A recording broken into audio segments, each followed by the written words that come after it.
Então, agora a gente chega na parte final da nossa manhã, que é a hora do debate. A gente convida todos os palestrantes, por favor, para compor as cadeiras.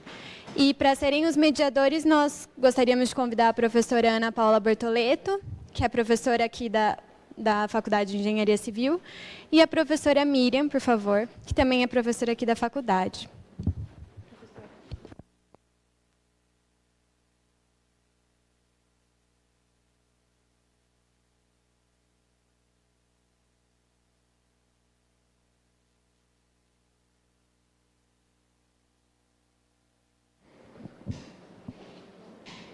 As perguntas, algumas foram feitas pelo aplicativo, mas se alguém tiver pergunta aqui, só levantar a mão que eu vou com o microfone.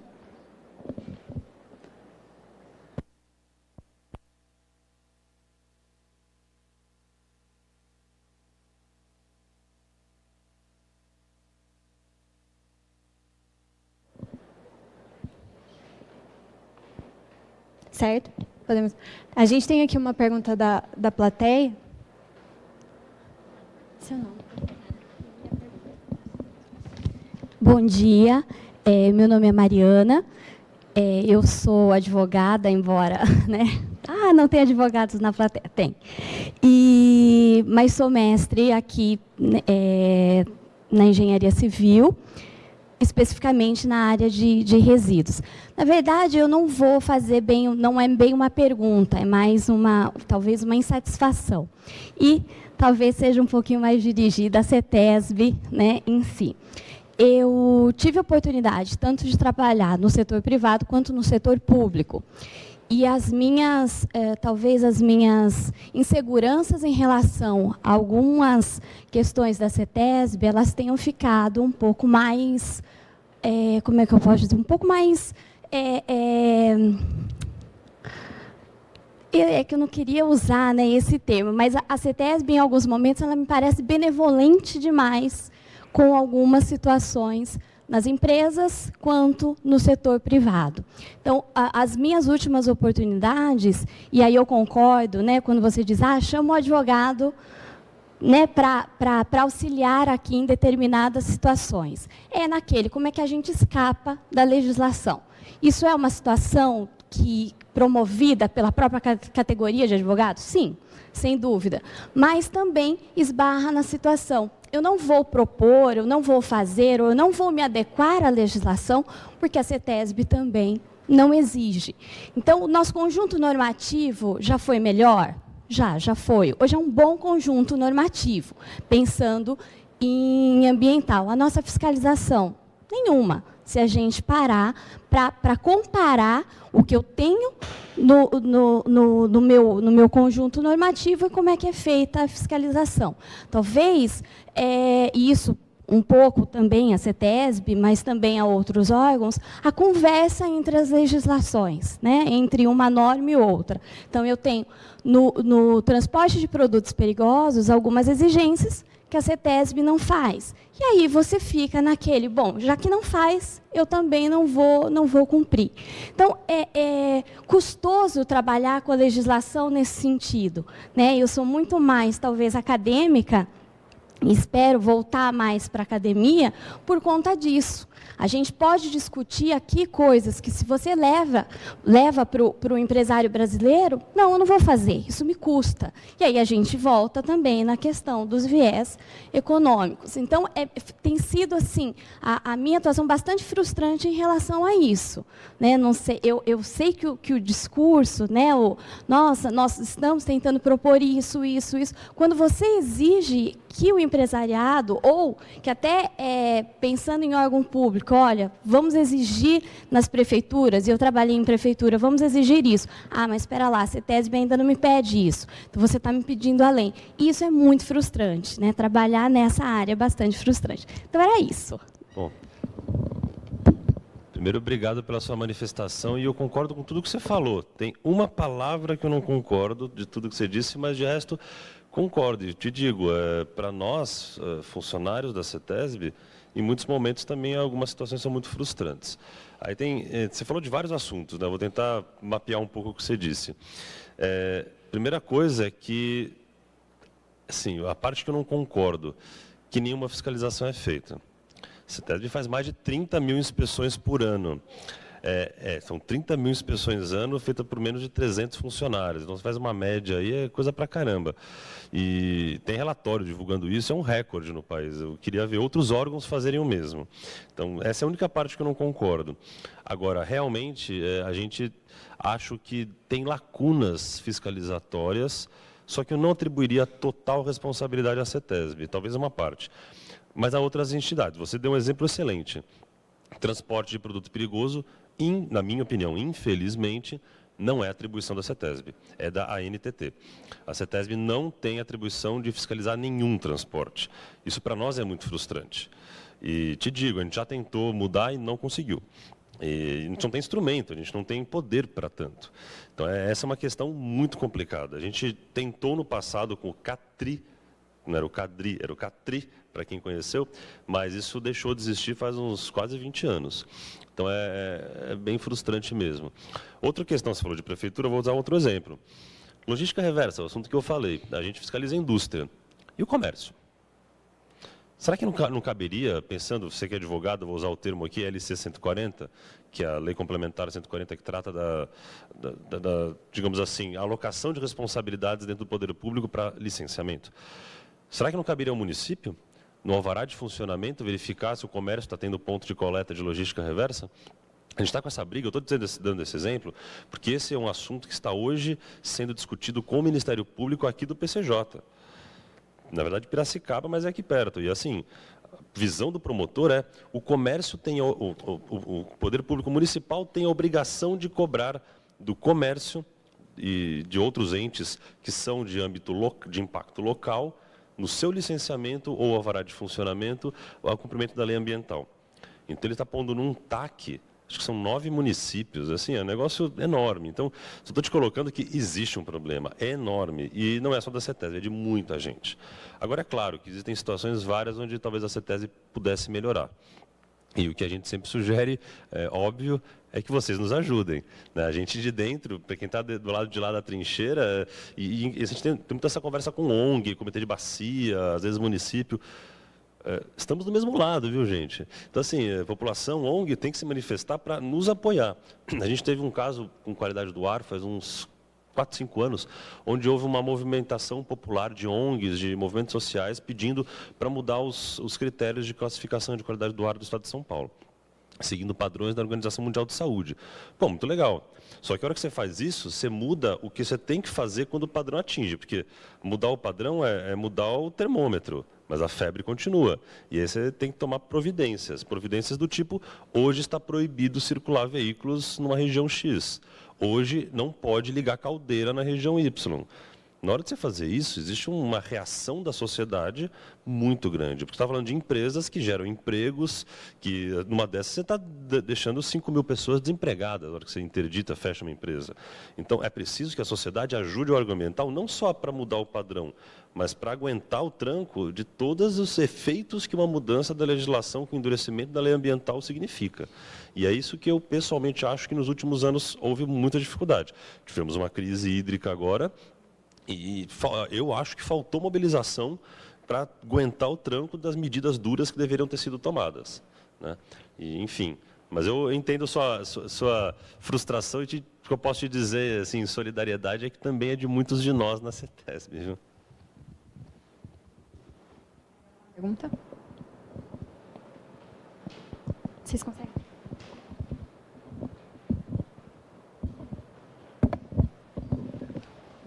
É mais direcionada para aterro sanitário. A prefeitura reabriu o Delta, né, que é um aterro aqui, né, nosso. E um dos argumentos está relacionado com a inclinação. Eles vão abrir mais o ângulo, não é isso? Para ter um aporte, acho que mais de 18 meses de uso desse aterro. E aí, tecnicamente, como você falou da mecânica, né, eu fiquei assim pensando, bom, não está mais, né, na questão da estabilização, é realmente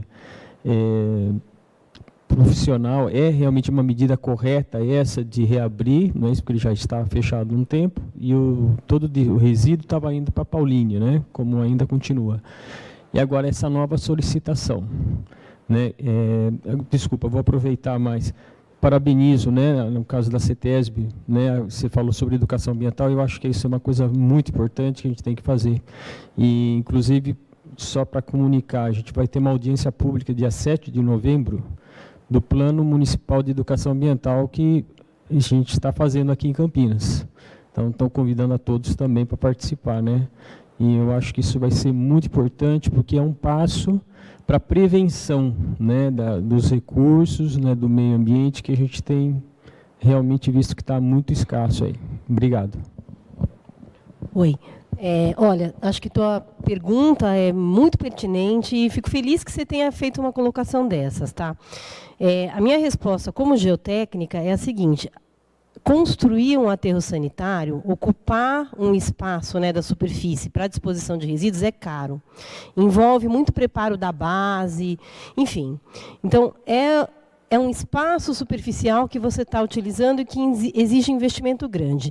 Então, a gente tem que maximizar o uso daquela área. Tá? Eu sou a favor da verticalização dos aterros. Eu mostrei no começo da minha apresentação um aterro que está com 100 metros de altura. Né? E está estável, ele está inteiro, ele não caiu. Muitos ficam estáveis, a maioria deles são feitos para durar. Tá? E eu sou da opinião de que, sim, a gente deve aproveitar, então, o espaço vertical. O que acontece em todos os aterros, aí já é um outro aspecto da geotecnia de resíduos, é o seguinte: conforme a matéria orgânica, conforme os resíduos vão biodegradando, a gente perde massa. Né? Então, eu aterro uma quantidade X de toneladas, pago por esse aterramento, só que ao longo do tempo eu vou perdendo uma parte dessa massa para o meio ambiente. E isso é um dos motivos pelos quais a gente tem o recalque. Né? A gente constrói lá uma estrutura com, vamos dizer, 100 metros de altura, depois de 10 anos, 15 anos, ela tem só 70 metros de altura. Tá? Então, o número médio é 30%. A gente perde, em média, 30% dessa altura. O que eu estou querendo dizer em relação ao delta, especificamente? Tá? Eu construí uma estrutura, o delta não tem 70 metros, o delta tem em torno de 45 metros, 50 metros. Eu construí inicialmente uma estrutura com 50 metros, depois de 5 anos ela não está mais com 50 metros, ela naturalmente baixou. Tá? Eu não sei se ela está com 45, se ela está com 40, eu não conheço os dados do delta especificamente, mas eu tenho um volume disponível novamente. Então, como geotécnica, eu acho sim que a gente deveria autorizar essa reabertura dos aterros. Essa reabertura, ela não é custo zero, porque muitas vezes a gente já está com o aterro finalizado. Às vezes eu já coloquei a cobertura final, já fiz a canaleta. Então, você tem todo um custo de tirar essas estruturas, dispor mais resíduo e refazer essas estruturas finais. Tá? Mas eu entendo que a gente tem engenharia para isso, os aterros são estáveis, tá? E a gente tem sim que usar esse volume numa área que já está preparada. Né? Eu já fiz toda a impermeabilização de fundo e tudo mais. Eu sou plenamente a favor, como geotécnica, que dá para fazer isso com uma engenharia bem feita, o aterro não vai cair, não tem nada disso. Pelo contrário, a gente está otimizando a utilização dos nossos recursos. Tá? Bem, só um comentário rápido sobre educação ambiental. Primeiro, agradeço o convite, desejo sorte, sucesso aí na audiência de vocês. Só uma coisa que eu falei ontem que eu gostaria de repetir.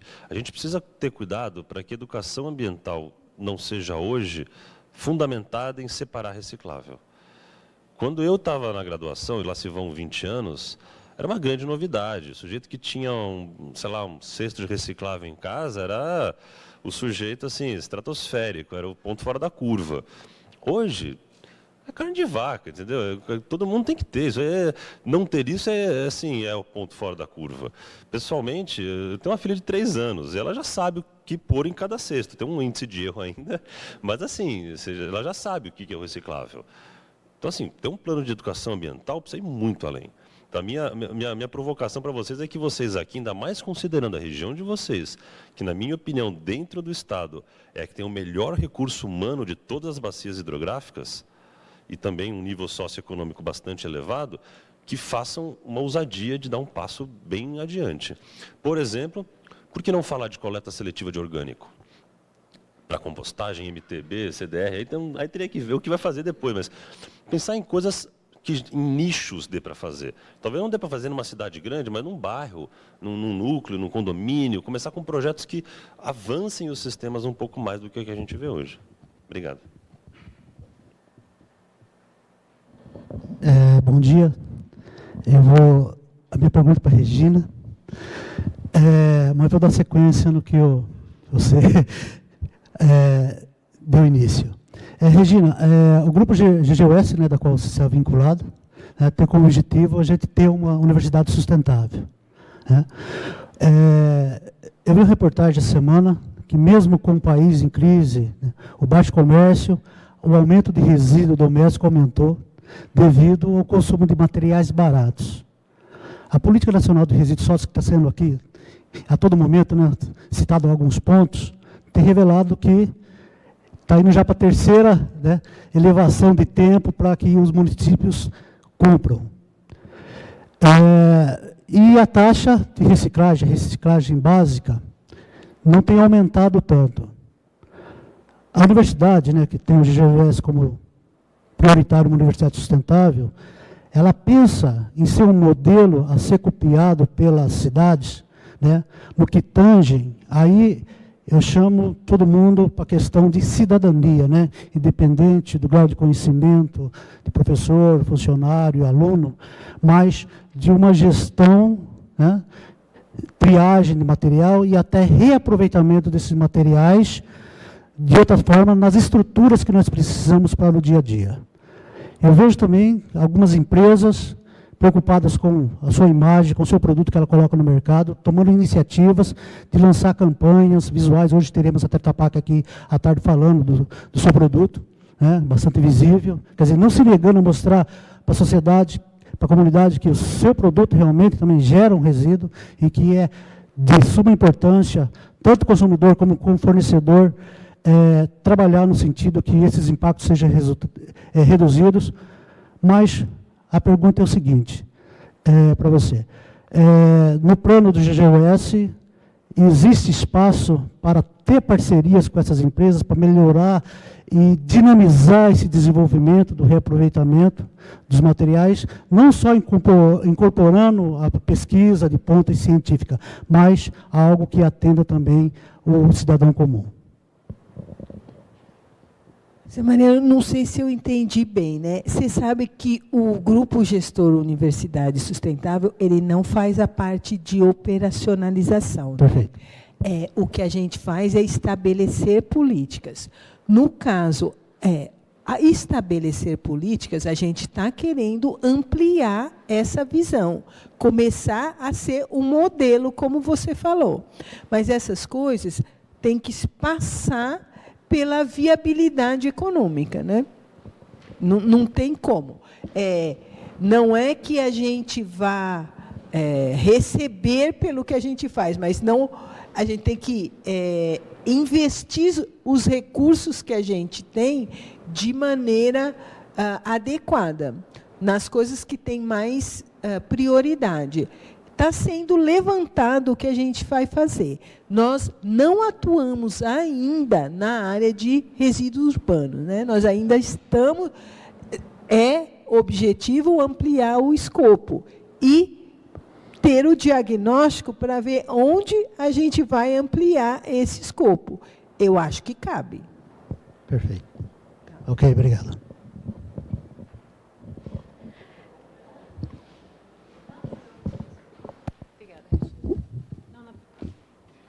Microfone, né? Na verdade, a gente tem várias perguntas online e eu vou dar porque está como anônimo, eu não sei quem foi que fez a pergunta, mas está com 7 votos a pergunta, então eu acho que ela é bem relevante. Eu vou dar uma mudadinha nela, porque era só na questão do aterro, especificamente dos rejeitos.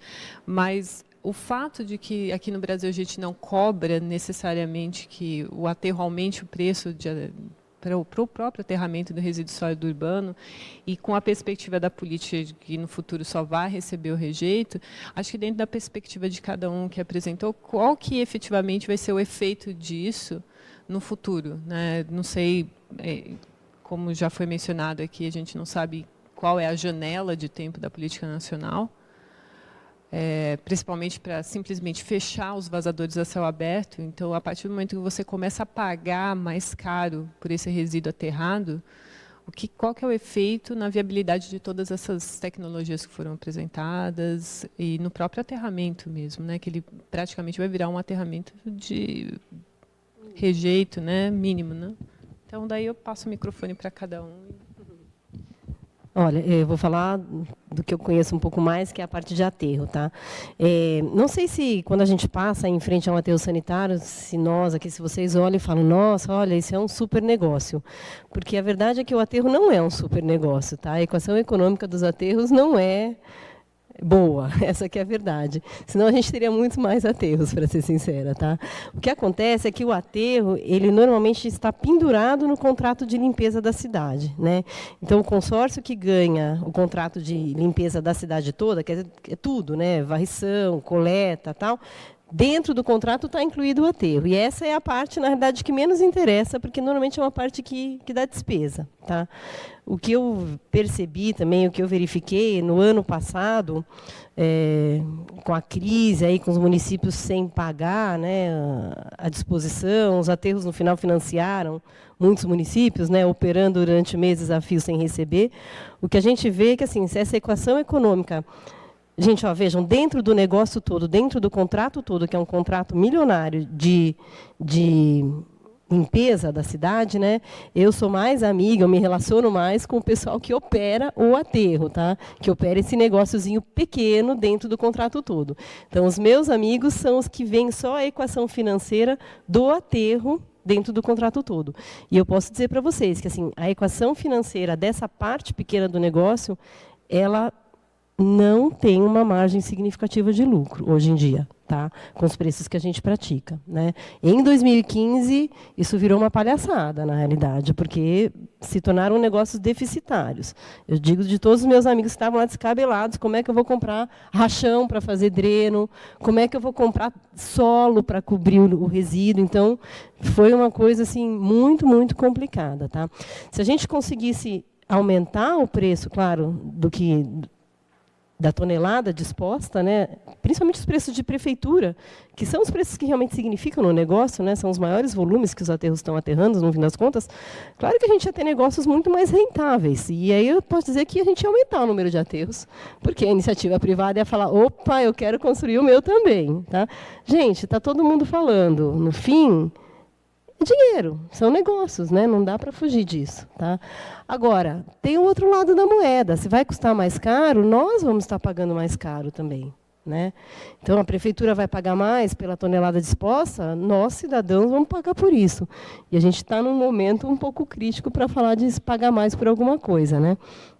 Enfim, não tem mágica nessa história, é tudo equação econômica. Se a gente acha que deve pagar mais, a gente tem fôlego para pagar mais. Claro que quem está recebendo vai querer um negócio mais lucrativo, não tem dúvida. Enfim.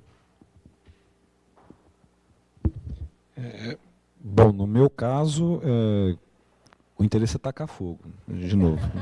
Vou repetir esse negócio. Mas, assim, nas comparações...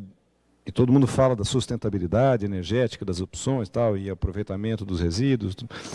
Quando você faz a comparação de todas essas opções que a gente conversou aqui e se compara com o aterro, em mim gera uma frustração. Existe na política o reconhecimento que a terra é a última opção, por que cargas d'água eu vou comparar com a opção que a política ou a lei está dizendo que eu não posso atuar? Né? Então, eu acho um pouco complicado. Emendando, acho também que aí começa, se os preços para a taxa de resíduo começarem a subir, ao mesmo tempo, a viabilidade econômica de várias dessas rotas também melhora. Então, automaticamente, o mercado tende a ele vai se equilibrar em algum momento. O problema que eu acho... eu não entendo... Bom, entendo, né? Mas talvez não seja politicamente correto ficar falando tantas vezes, mas não podemos assumir o status de manter o aterro, ficar postergando as ações para simplesmente eliminar lixões. A gente está muito atrás.